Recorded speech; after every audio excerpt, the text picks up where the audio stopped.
আসসালামু আলাইকুম। মত প্রকাশ টিভি থেকে সকলকে স্বাগত জানাচ্ছি। আমি মুহাম্মদ ইকবাল হোসেন। প্রধান উপদেষ্টা ডক্টর মুহাম্মদ ইউনূস মহান বিজয় দিবসে তিনি জাতির উদ্দেশ্যে ভাষণে বলেছেন যে পাচারের টাকা দিয়ে দেশে গোলযোগ সৃষ্টি করা হচ্ছে। হাজার হাজার কোটি টাকা পাচার করা হয়েছে তিনি দাবি করেন এবং সেই টাকায় দেশে গোলযোগ সৃষ্টি করা হচ্ছে। এখন আমরা যদি তার এই বক্তব্যকে একটু বিশ্লেষণ করি তাহলে গোলযোগ সৃষ্টি কারা করছে? গোলযোগ সৃষ্টি আমরা ৫ আগস্টের পরে যেটি দেখলাম তার ভিতরে কি রয়েছে গোলযোগ সৃষ্টিগুলোর মধ্যে? এই ছাত্ররাই মারামারি হানাহানিতে ব্যস্ত, এক কলেজ আর এক কলেজের সাথে মারামারিতে ব্যস্ত। এই ছাত্রদের এক পক্ষ আর এক পক্ষের সাথে মারামারিতে ব্যস্ত। আর কিছু গোলযোগ আমরা কি দেখলাম যে এই সংখ্যালঘুদের ৮ দফা দাবির তাদের কিছু আন্দোলন দেখলাম। এখন সেই আন্দোলনে আবার এই ইস্কন নেতা চিন্ময় কৃষ্ণ দাসকে গ্রেপ্তারের পর সেটিকে নিয়ে কিন্তু ওই যে একজন আইনজীবীও হত্যা করা হলো। আর কি দেখলাম আমরা? এই দেশে ঐতিহাসিক ৭ই মার্চ সহ কিছু দিবস বাতিল করা হলো, যেখানে যেখানে এই বঙ্গবন্ধুর চিহ্ন রয়েছে কিংবা শেখ হাসিনার চিহ্ন রয়েছে, আওয়ামী লীগের চিহ্ন রয়েছে, সেইগুলো মুছে দেওয়ার চেষ্টা করা হলো। গোলযোগ দেখলাম যে ৫ আগস্টের পরেও কিন্তু এই যারা যেই সব ভাস্কর্য ছিল, যেই সব জায়গায় ওই বঙ্গবন্ধুর প্রতিকৃতি ছিল সেগুলো এখনও ভাঙচুর হচ্ছে। সর্বশেষ এই আমরা কিন্তু এখনও খবর পাই যে সেইগুলো এখনও যেগুলো বাকি আছে সেইগুলোও ভাঙা হচ্ছে।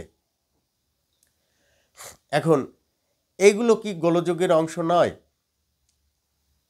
আর কিছু গোলযোগ দেখলাম আমরা বিভিন্ন দাবি দাওয়া নিয়ে। এই বিভিন্ন সংগঠন, বিভিন্ন শিক্ষক থেকে শুরু করে নানান কিছু। আবার গোলযোগের মধ্যে আমরা যদি যাই সেটি হলো যে অনেক শিক্ষকদেরকে জোর করে পদত্যাগ করানো হয়েছে। এখন এই যে গোলযোগগুলো, এইগুলো কিন্তু টাকায় হয়েছে কি না এই নিয়ে কিন্তু অনেকেই সন্দেহ প্রকাশ করবে। কারণ এইগুলো এমনিই হয়েছে বা কিছু দাবি দেওয়ার ভিত্তিতে হয়েছে বা কিছু উচ্ছৃঙ্খলার মধ্য থেকে হয়েছে। আবার আমরা কি দেখলাম যে ওই যে সচিবালয়ে কিছু ছাত্ররা ঢুকে গেল, তারা পরীক্ষায়, অনেকে বলে যে ফেল করা ছাত্রদের ওই আন্দোলন ছিল। আবার আমরা দেখলাম যে এই যে বয়স ৩৫, চাকরিতে ৩৫-এর বয়স নিয়ে যে আন্দোলন ছিল। এখন এইগুলো এই ৫ আগস্টের পরেই কিন্তু ঘটতেছিল। আবার এই যেই সব জনপ্রতিনিধিদেরকে অপসারিত করা হয়েছিল, যেমন উপজেলা ভাইস চেয়ারম্যানরা, কাউন্সিলররা সহ অনেকেই কিন্তু যাদেরকে অপসারিত করা হয়েছিল তারাও কিন্তু রাজপথে আন্দোলনে নেমেছিল।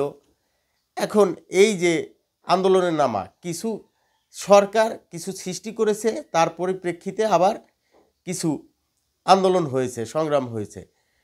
এখন প্রশ্নটা হলো যে এই পাচার হওয়া টাকায় যদি এই গোলযোগ সৃষ্টি হয় তাহলে পাচার হওয়া টাকায় এই আওয়ামী লীগ কেন ঘুরে দাঁড়াতে পারতেছে না? আওয়ামী লীগের তৃণমূলের যে নেতাকর্মীরা রয়েছে তাদের ঘরে ঘরে হাহাকার কেন? তাদের ঘরে ঘরে কান্না কেন? তাদের ঘরে অভাব কেন? তারা কর্মহীন কেন? তারা এই যে গ্রেপ্তার হয়ে যাচ্ছে, গ্রেপ্তার হওয়ার পরে যে এই আদালত পাড়ায় যে গিয়ে তাদের হাহাকার শোনা যায়, তাদের পরিবার থেকে হাহাকার শোনা যায়, তাদের অর্থ সংকট রয়েছে, তারা আইনজীবীদেরকে টাকা দিয়ে যে মামলা পরিচালনা করবেন সেই পরিস্থিতি তাদের নাই। তাদের অনেকে যেই কর্ম করতেন আগে সেই সব জায়গায় এখন তারা অনেকেই কিন্তু যাচ্ছেন না, বা চাপ রয়েছে মনে করেন। অনেকে মনে করেন যে হাট বাজারে পর্যন্ত অনেকে যায় না, কারণ সম্মানহানির ভয় তারা মনে করে। এই যে তাদের ভিতরে যে পরিস্থিতি, তাহলে এই যে তৃণমূল আওয়ামী লীগের যে প্রতিক্রিয়া, তৃণমূল আওয়ামী লীগ তাহলে এই পাচার হওয়ার টাকায় যদি গোলযোগ সৃষ্টি হয়, তাহলে কিন্তু আবার যদি এই খবর প্রধান উপদেষ্টার দেওয়া এই খবর যদি আবার আমরা ধরে নেই যে সত্য, যে পাচার হওয়া টাকাই এই গোলযোগগুলো সৃষ্টি হচ্ছে, কিন্তু তাহলে এই এই গোলযোগ সৃষ্টির পেছনে যদি আওয়ামী লীগ থাকে, অর্থাৎ যারা টাকা পাচার করছে, যাদের বিরুদ্ধে অভিযোগ রয়েছে, সেই টাকাই যদি এই গোলযোগ সৃষ্টির জন্য ব্যয় করা হয়ে থাকে, তাহলে কিন্তু আবার এই তৃণমূল আওয়ামী লীগ থেকে ওই আওয়ামী লীগারদের বিরুদ্ধে কিন্তু ক্ষোভ সৃষ্টি হয়ে যাবে, ক্ষোভ সৃষ্টি হবে। কেন? যে তুমি ভাই কোথায় টাকা ব্যয় করতেছো, অথচ আমি তোমার দলের কর্মী, আমি তো ভাই কিছুই পেলাম না।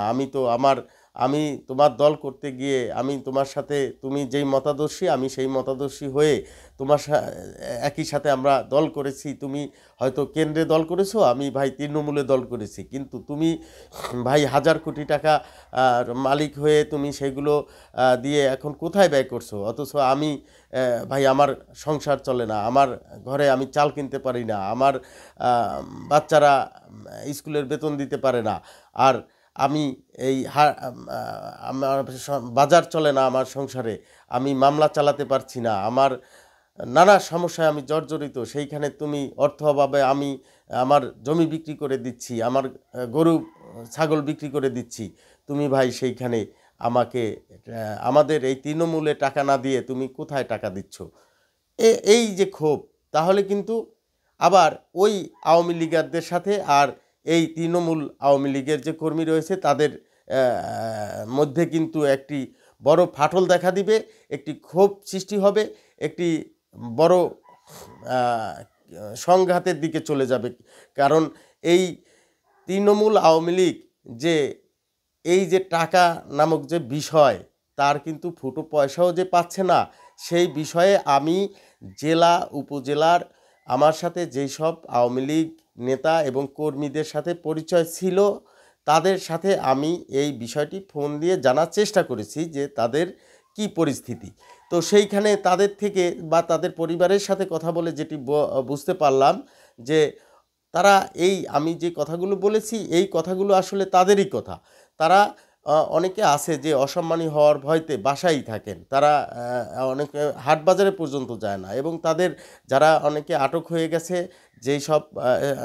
সেই সব পরিবার যে এই আদালত পাড়ায় গিয়ে যে তাদেরকে অর্থ ব্যয় করে ছাড়িয়ে নিয়ে আসবেন কিংবা মামলা পরিচালনা করবেন, এইরকম অর্থও কিন্তু তাদের কাছে নাই। তাদের এক প্রকার দুর্বিষহ জীবনযাপন করছে, অর্থাৎ যেই কর্ম করতো অনেকের কর্ম থেমে গেছে, অনেকের এই সিস্টেম পরিবর্তন হওয়ার কারণে তারা আর যেই কর্ম করতেন সেই কর্মের কাছে হয়তো জানো না, এমন পরিস্থিতি হয়ে গেছে, বা সেইখানে গেলে হামলার শিকার হওয়ার সম্ভাবনা রয়েছে, এই কারণেও কিন্তু তারা যান না।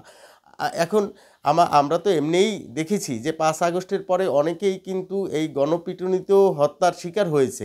এইগুলো কিন্তু মানুষের ভিতরে আরও ভীতির সঞ্চার সৃষ্টি করেছে, বিশেষ করে এই তৃণমূল আওয়ামী লীগের লোকজনের ভিতরে, যে গণপিটুনির শিকার হওয়া, হামলার শিকার হওয়া, অপমান হওয়া, যারা সম্মানিত আছেন কিছু মানুষ যে তারা সম্মানকে অনেক গুরুত্ব দেন, তারা এই সম্মানহানির ভয়তেও অনেকে রাজপথে থাক দূরের কথা, তারা কিন্তু হাট বাজারে পর্যন্ত যায় না। এখন আবার আমরা কি দেখলাম যে এই 5 আগস্টের পরে আওয়ামী লীগের এত কিছু নিষিদ্ধ করা হলো, কই সেইখানে যদি পাচার হওয়া অর্থই ব্যয় করা হতো, কই তাদের সেই প্রতিক্রিয়াটাই বা কোথায়? এমন কোনো জোরালো প্রতিক্রিয়া কি আসলে আমরা আওয়ামী লীগ থেকে দেখেছি? এই যে ছাত্রলীগ নিষিদ্ধ করা হলো, এরপরে কি ওইরকম কোনো জোরালো পদক্ষেপ তারা নিয়েছে বা নিতে পেরেছে? এখন প্রশ্নটা হলো যে অর্থ পাচার হওয়া অর্থ দিয়ে যদি গোলযোগ সৃষ্টি করা হতো তাহলে তো এই আওয়ামী লীগ ছাত্রলীগ তারা তো তাদের নিজের ব্যানারেই তো সেই টাকা দিয়ে লোক এনে সেই দিয়ে কিন্তু তারা বড় আন্দোলন সৃষ্টি করতে পারতো। এখন এই পাচার হওয়ার টাকা আমরা প্রধান উপদেষ্টার কথা যদি সত্য বলে ধরে নেই তাহলে এই পাচার হওয়ার টাকায় যে গোলযোগ সৃষ্টি করা হচ্ছে সেই টাকা আসলে পাচ্ছে কারা, সেই টাকা আসলে কোথায় যাচ্ছে, সেই টাকা কোন উৎস থেকে আসছে। কারণ অনেকের ব্যাংক অ্যাকাউন্ট তো জব্দ এবং এই টাকা পাচার হলে বা আসছেই বা কোন মাধ্যম দিয়ে এই টাকা যদি বিদেশ থেকে দেশে ঢুকে তাহলে সেটি বা ঢুকছে কোন মাধ্যম দিয়ে, আমরা সেই বিষয়টিও যে আস্তে আস্তে পরিষ্কার হবে বা তখনই আমরা হয়তো বুঝতে পারবো। সেই বিষয়টি পরিষ্কার হওয়ার যতদিন না হয় আমরা ততদিন দেখার জন্যই থাকি এবং এই প্রধান উপদেষ্টার এই যে তিনি যে বলেছেন সেই কথা কতটুকু সত্য সেটি আমরা আরও তথ্য প্রমাণ যদি বের হয় তাহলেই বুঝতে পারবো। ধন্যবাদ সকলকে। আসসালামু আলাইকুম।